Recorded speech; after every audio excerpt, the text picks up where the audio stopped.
A CPI da manipulação de resultados em partidas de futebol está investigando a forma como jogadores brasileiros forjaram situações durante alguns jogos para ganhar dinheiro ilícito vindo do mercado de apostas.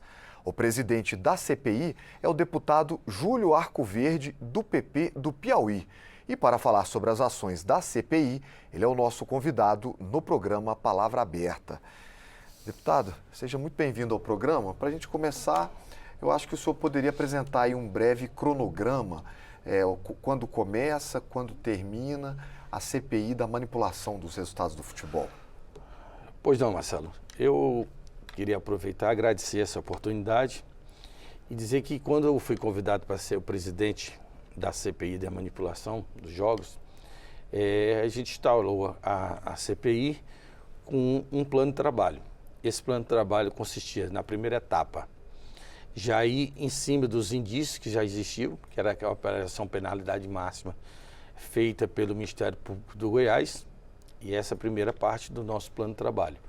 Ouvimos o Ministério Público do Goiás, o presidente do Vila Nova, que foi uma das pessoas dos primeiros clubes a indiciar, a acusar que houve manipulação. Depois ouvimos dois jogadores, não me recordo o nome dos dois, ouvi um jogador conhecido como Romário, que deu início a esse processo da operação do Ministério Público do Goiás. E agora, a partir da segunda etapa, começamos as oitivas em relação a associações de jogos, de empresas de jogos.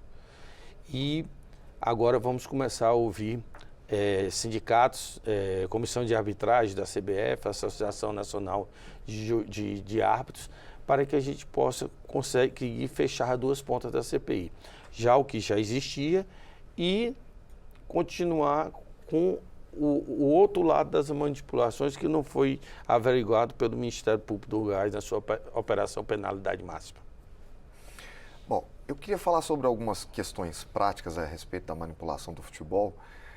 Tem um jogador da Série B, eu não vou citar o nome dele aqui porque eu acho que a investigação ainda está transcorrendo, não vejo necessidade para isso, a esfera não é essa.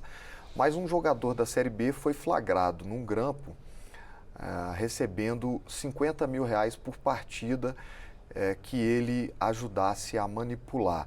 É um jogador, seus 30 e tantos anos, já caminhando ali para o encerramento da carreira, com um salário bem menor do que esse de R$50 mil e que receberia esse valor por partida, ou seja, ele faz 4 jogos no mês, uma média de R$200 mil por mês.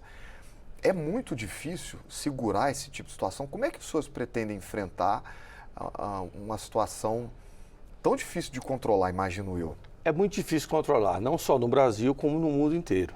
A manipulação existe e existe há algum tempo em todos os campeonatos mundiais, isso é que eu posso te dizer. Já teve vários e vários casos que aconteceram no mundo, até com paralisação de campeonato, como aconteceu no campeonato italiano. É a questão de conscientização e caráter. Eu tenho até um projeto aqui, que nessa regulamentação dos jogos, eu indico uma parte da arrecadação que seja investido na formação, na educação dos atletas das categorias de base. Esse dinheiro viria de uma forma dessa tributação para que a gente pudesse criar essa educação dessas categorias de base para evitar casos como esse que você citou, de um jogador já de fim de carreira que acaba se entregando a uma máfia dos jogos, como está acontecendo em alguns casos no Brasil.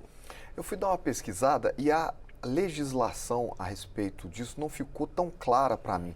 A manipulação do futebol, o que ela é? Ela é um crime, é uma contravenção? Eu acho que é um crime que lesa, não é muito bem tipificado, mas é um crime. É um crime que lesa a maior paixão nacional de esporte. Tem no Estatuto do Torcedor, fere o Estatuto do Torcedor.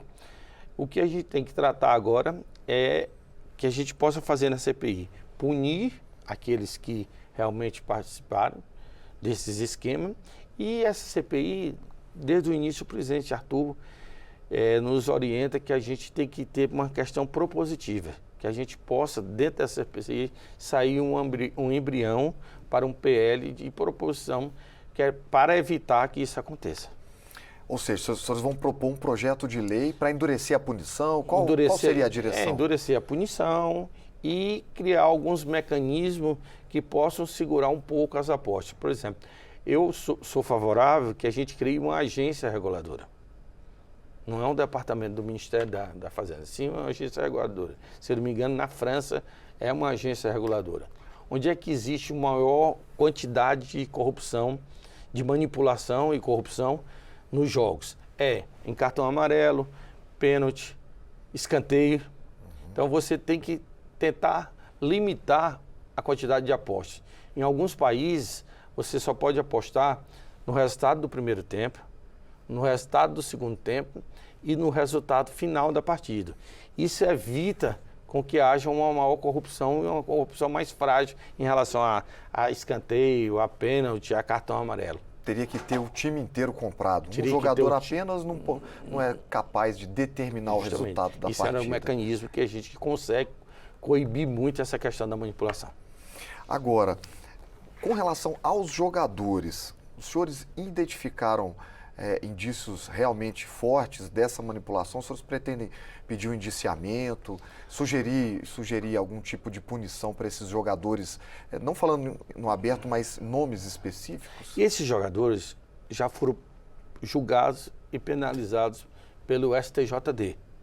A esses jogadores, a gente apenas está querendo conversar com o TJD para a gente ver, até vamos fazer uma oitiva com o presidente do TJD, porque tem jogadores que receberam uma penalidade, a gente entende, são várias câmaras que tem no TJD, e outros receberam só multa. Então a gente vai tentar trazer o pessoal do STJD para tentar avaliar por que esse procedimento com um jogador e com outro. Por exemplo, tem um jogador que estava num clube da Série A, que recebeu uma pena bem menor do que um jogador que estava numa Série C ou D. Claro que eu entendo que são várias câmaras, o entendimento das câmaras, mas a gente precisa de algum esclarecimento em relação a isso. Eu acredito que nessa propositura a gente tem que melhorar, como eu lhe disse, as condições para que no futuro essas gerações não sejam manipuladas por esses esquemas de corrupção. Fazer um trabalho junto com os jovens, com as federações, para que a gente possa coibir isso no futuro.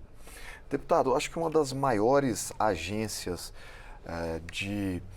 não vou dizer, de fiscalização, uma das maiores empresas que fazem o trabalho de tentar detectar indícios de fraude é a Sport Radar, que inclusive tem contrato com a CBF. A imprensa colocou algumas notícias a respeito dessa empresa. Ela pretende ser ouvida pela CPI? Com Os senhores certeza. pretendem ouvi-la? Com certeza. Na primeira semana de setembro já está agendado a participação dos representantes da Sport Radar aqui na CPI, até para esclarecer como é que é feito esse trabalho e se quando houve os indícios que houveram na Série D do ano passado, Série B do ano passado, se eles conseguiram captar e se comunicaram a alguém da CBF ou ao Conselho de Ética da CBF. Então vai ser muito importante essa oitiva da Sport Radar, porque presta serviço tanto para a FIFA como para várias federações internacionais.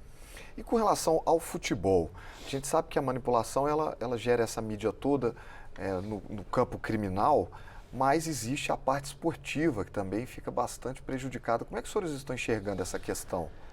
Abala muito a maior paixão nacional. O futebol representa quase 1% do PIB brasileiro. Então a gente tem que ter essa responsabilidade, se não fazer tantos pré-julgamentos, mas também ter a responsabilidade de resguardar toda essa questão do volume do futebol.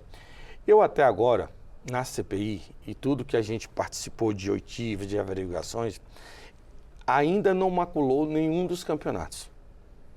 Nenhum resultado manipulado maculou, nem em Série B, nem em Série A. Não há indícios que houve algum time desceu por conta coisas pontuais. Ninguém foi campeão ou desceu em relação a isso. São coisas de jogadores com esse submundo das apostas. Tá ótimo. Deputado, nosso programa está chegando ao fim. Eu quero agradecer pela sua participação e desejar sorte, porque o futebol é uma paixão nacional. Ninguém quer ver essa arte contaminada com criminosos. Essa é a responsabilidade de todos nós que estamos na CPI.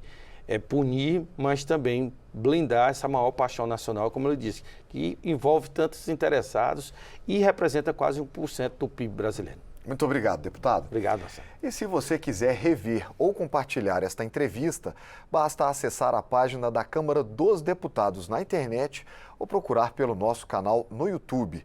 Siga também as nossas redes sociais, TikTok, Instagram, Facebook e Twitter. Muito obrigado pela sua audiência e até a próxima.